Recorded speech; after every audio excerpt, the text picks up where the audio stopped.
Jadi diharapkan Mojang Jajaka itu sendiri bisa menjadi generasi yang menjadi contoh, khususnya untuk generasi muda di Kota Tasikmalaya, generasi milenial di Kota Tasikmalaya, menjadi sebuah representatif gitu. Terlalu mudah menggampangkan sesuatu karena kita tuh selalu mudah mendapatkan apa-apa gampang kan, segala sesuatu tuh.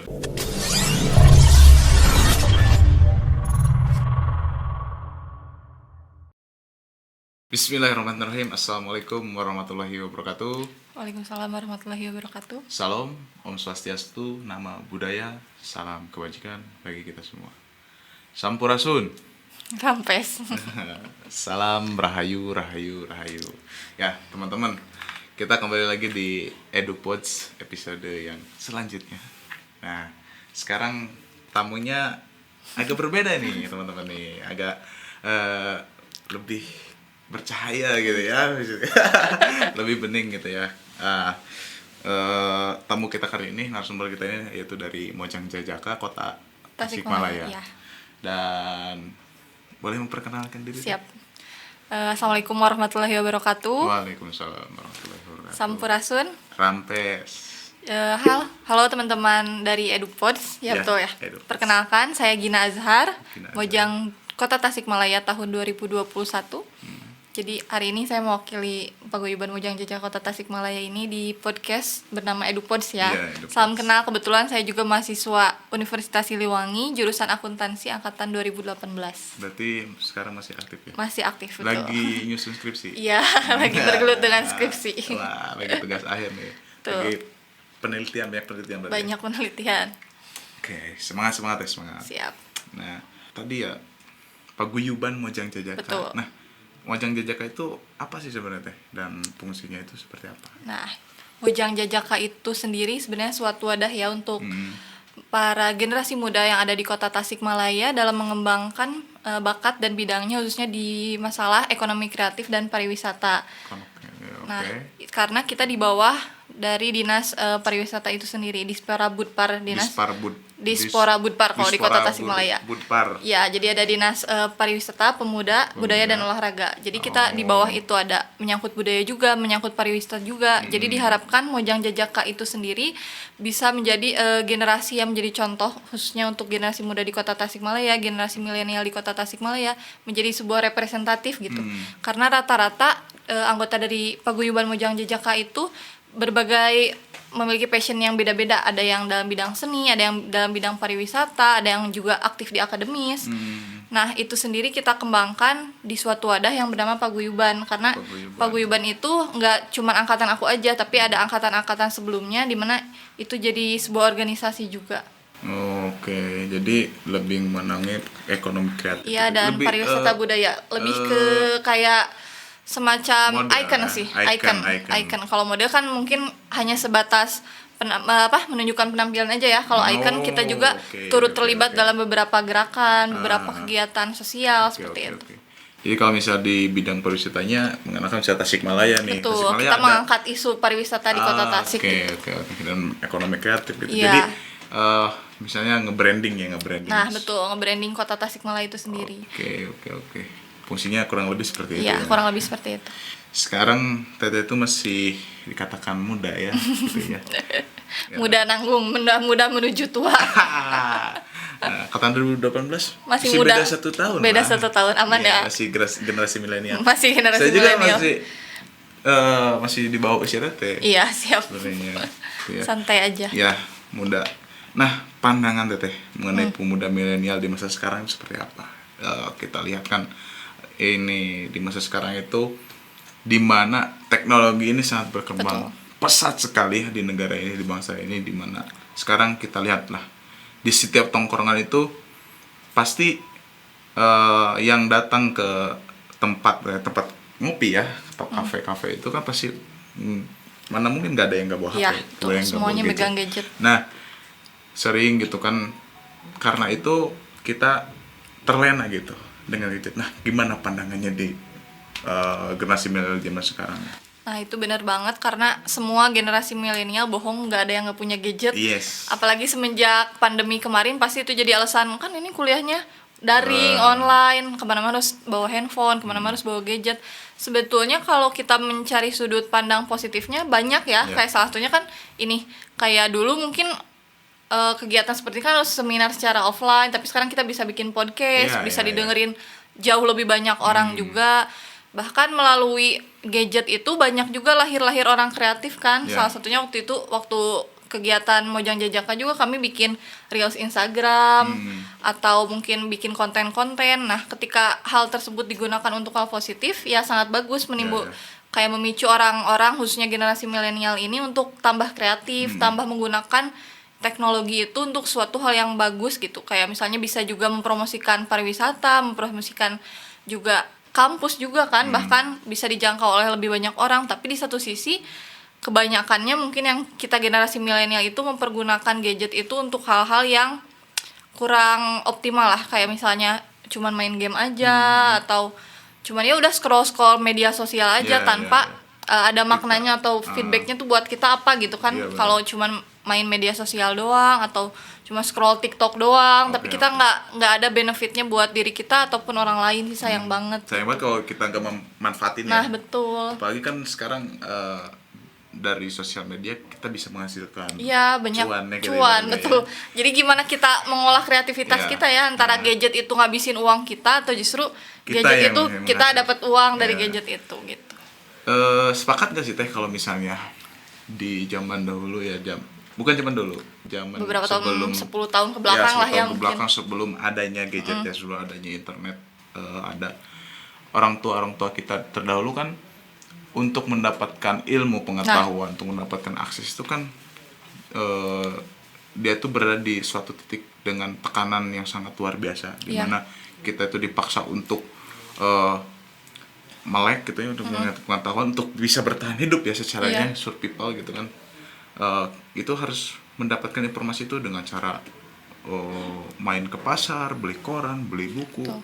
Nah, sepakat nggak sih Teh kalau misalnya zaman sekarang, zaman serba mudah itu, kita itu sebenarnya bukan apa ya, bukan di titik mana kita udahlah mudah gitu dah ini, tapi sebenarnya kita tuh sama, tetap di suatu titik yang sama gitu, Ya, yaitu di sulit. tempat tekanan gitu ya, dimana kalau misalnya kita diam saja ya udah, kita gak bakal Nggak jadi kemana-mana. pemenang gitu.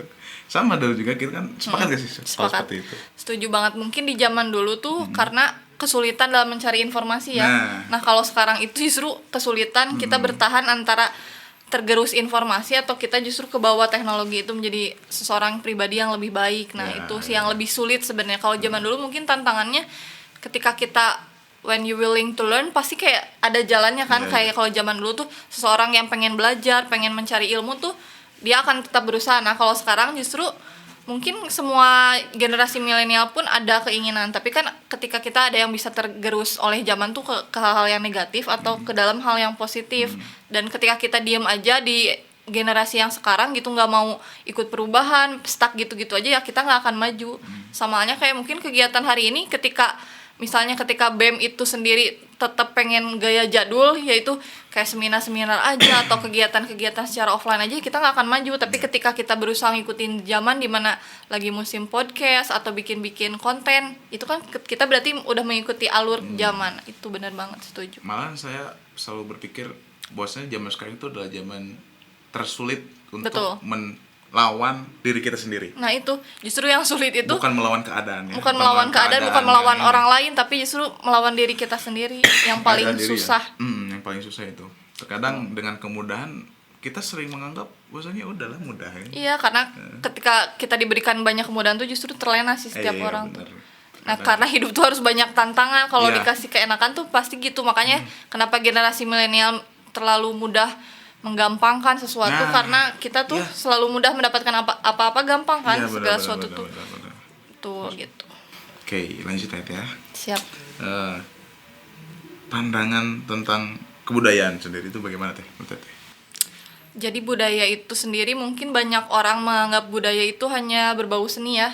Sedangkan budaya, unsur-unsur budaya itu banyak dan budaya itu hampir bisa dikatakan hilang ya buat generasi milenial kita sekarang. Karena budaya itu bukan sekedar kita mencintai seni, kita mencintai adat istiadat, tapi lebih dari itu norma kehidupan tuh udah mulai lepas, kayak sopan santun, oke. berbahasa tuh kadang kita udah mulai lost nih dalam berbudaya, karena berbudaya itu kan bukan dikatakan hanya sebatas bisa mencintai aja, tapi yang sulit itu kita mempraktekannya, melakukannya, menjaganya, itu yang paling sulit dalam Ya. berbudaya itu. Oke. Jadi bisa dikatakan kebudayaan itu adalah kebiasaan ya. Kebiasaan, Habits gitu habit, dan apa ya, banyak unsur-unsurnya Banyak itu unsur-unsurnya, ya. di dalam sebuah budaya. Ya, kayak kita menerapkan sopan santun juga itu termasuk seni kalau menurut Iya, saya itu. seni dan budaya kan itu Budaya. salah satunya. Ya, misalnya kan kita ketemu teteh Iya. dengan teteh sebagai mojang kan suka ketemu orang deh. Iya, jika mungkin kan seorang misalnya mojang sikapnya gimana gitu, Iya, kita kan iya, harus iya. menempatkan diri kita.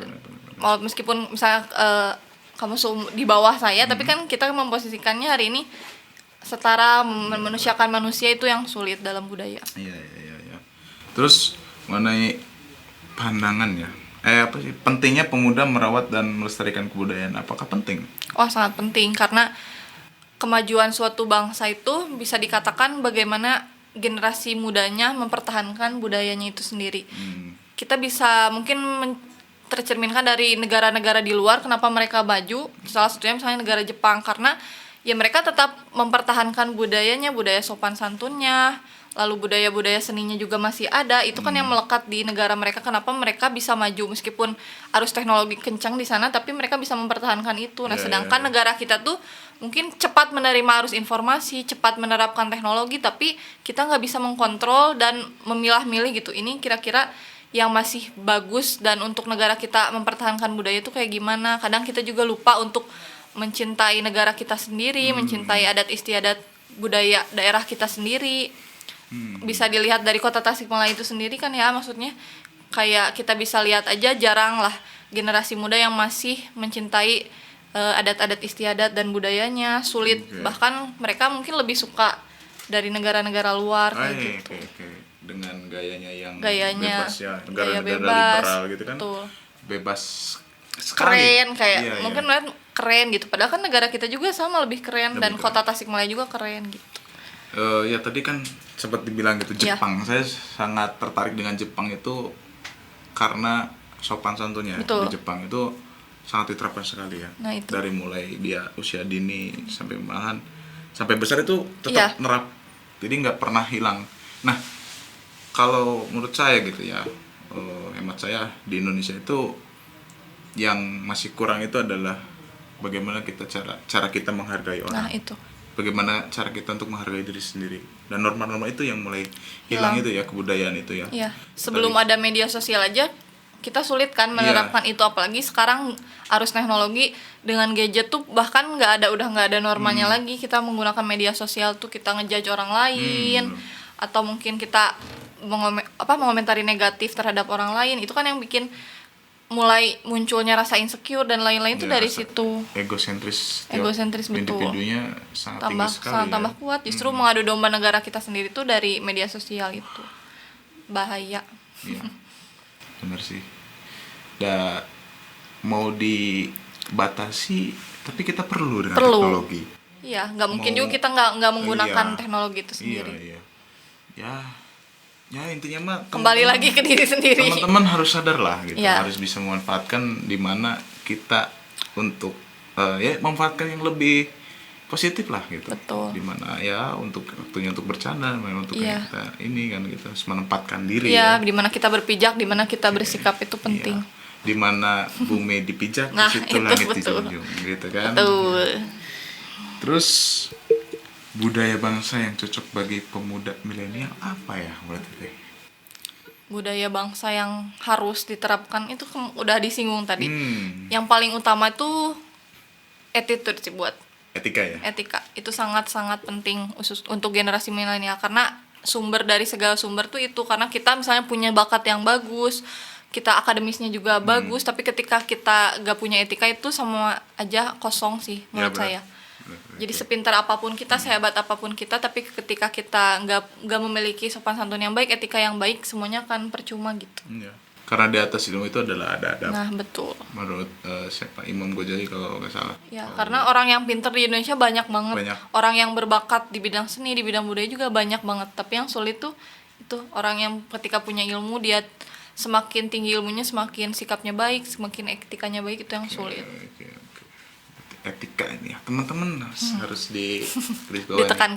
Ditekankan nih, etika. Betul. Ya, walaupun kita menggunakan bahasa gaul dalam berbicara, iya. tapi perilaku kita ya, Perilaku kita itu juga penting. bahasa juga jangan terlalu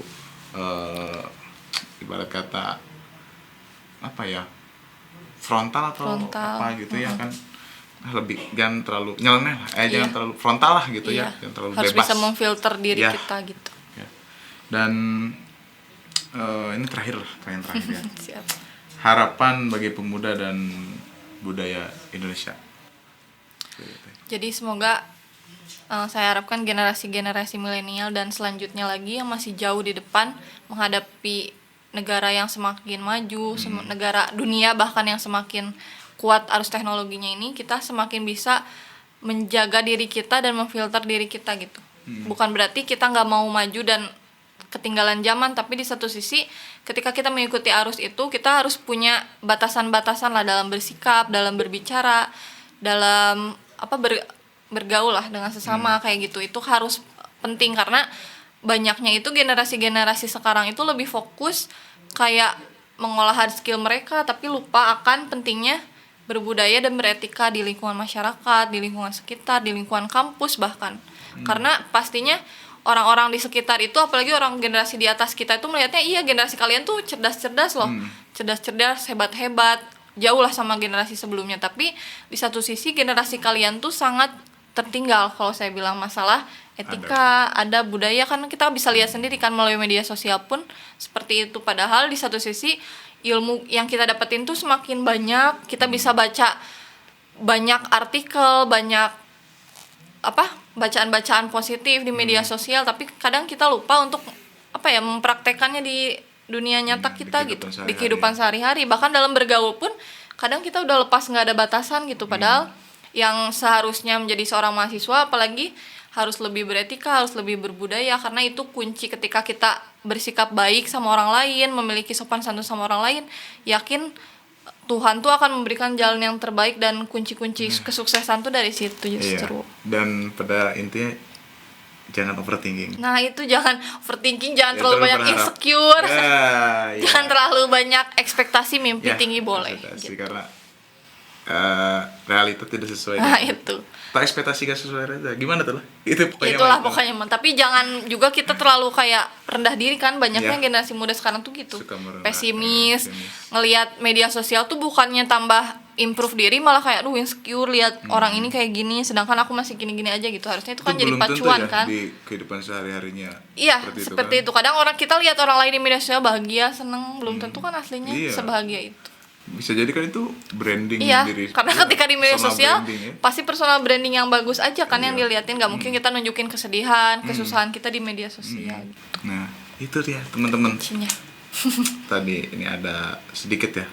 Betul. Sosial media itu digunakan untuk ya udah promosikan diri aja gitu. Jangan terlalu diumbar segala kehidupan sehari-hari kita. Iya.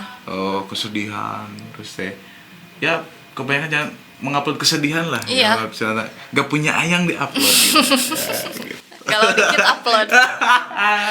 Kalau dikit upload lah kebahagiaan. Nih kita punya barang nih, kita promosikan, kita punya potensi ke depan Iya, seperti kita ini. punya bakat, misalnya cover lagu atau apa kan bisa di media sosial tuh banyak sebenarnya platform Formula itu. E sudah datang di Indonesia, teman-teman.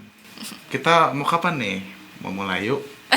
Sama-sama kita memanfaatkan teknologi. Betul. Dan yang terutama kalau kita berasal dari desa, kita harus bisa menjaga desa dan melestarikan desa tetap lestari dan asri dari ya dikatakan bisa jadi karena karena bahan-bahan anorganik yang sudah banyak sekarang itu, kita harus bisa cerdas juga dalam merawat alam ya. Nah, selain kita bersosial gitu ya. Itu juga termasuk ke dalam kebudayaan. Ya betul. Jadi bukan hanya menjaga pribadi manusianya ya, tapi bagaimana kita juga merawat lingkungan di sekitar alam juga. Semuanya. Betul. Semuanya. Karena kalau misalnya kita kan hidup di alam. Iya. hidup di alam. Kalau misalnya alam kita sudah dirusak, ya kita pasti akan rusak gitu Iya. kan pastinya. Otomatis kita akan kebawa juga, akan hancur. Setuju. Manusia kan tidak akan bisa hidup tanpa air, Iya. tapi tidak- manusia bisa hidup manusia bisa hidup tanpa makanan, tapi manusia tidak bisa hidup tanpa air. Kalau misalnya air kotor atau bisa beracun, mungkin tidak bisa bertahan hidup. Betul. gitu. Teh, karena ini sudah habis pertanyaan. Siap. Nah, Gak kerasa ya gak ngobrol-ngobrol di kerasa. EduPods. Tetap. Mantap. Nanti kapan-kapan main lagi ke EduPods ya. Boleh, boleh. Atau bisa Santai. nanti saya berencana pengen punya podcast juga. Oh iya, boleh. Ditunggu segera podcast Oke. pribadinya. Oke. Nah, oke, terima kasih teman-teman. Terima kasih. Jangan pernah berputus asa, karena keputusasaan adalah akhir dari segalanya. Dan jangan pernah mengeluh atas kegagalan, karena kegagalan adalah seni kehidupan. Wassalamualaikum warahmatullahi wabarakatuh. Waalaikumsalam warahmatullahi wabarakatuh. Terima kasih.